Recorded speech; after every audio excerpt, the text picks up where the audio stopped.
Ah, okay, good morning. Dito tayo sa Calamba, Laguna, no. Po-program tayo ng Ford EcoSport 2015. Nasira yung remote ni sir, ayaw nang gumana. So, nagpapagawa siya ng dalawa. Ito, po-program natin. Ayaw rin tong gumana. Po-program na natin. Okay, program na natin. Manual program ang Ford.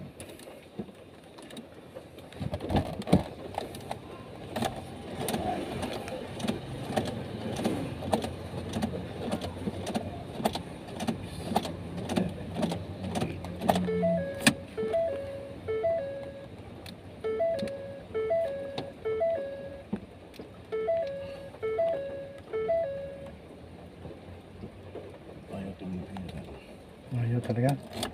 On off. Close. Okay sir, yung sira yung board. Kita ka sir, baka may defect na yung board niya. Pinasok natin, ayaw. So ito, na program na natin. Check natin yung remote. Lock. Unlock. Ayun. Isa. Lock. Unlock. So gumana na, no. So mamaya magkakat pa tayo ng blade para yung pang start o program naman natin. Okay, salamat.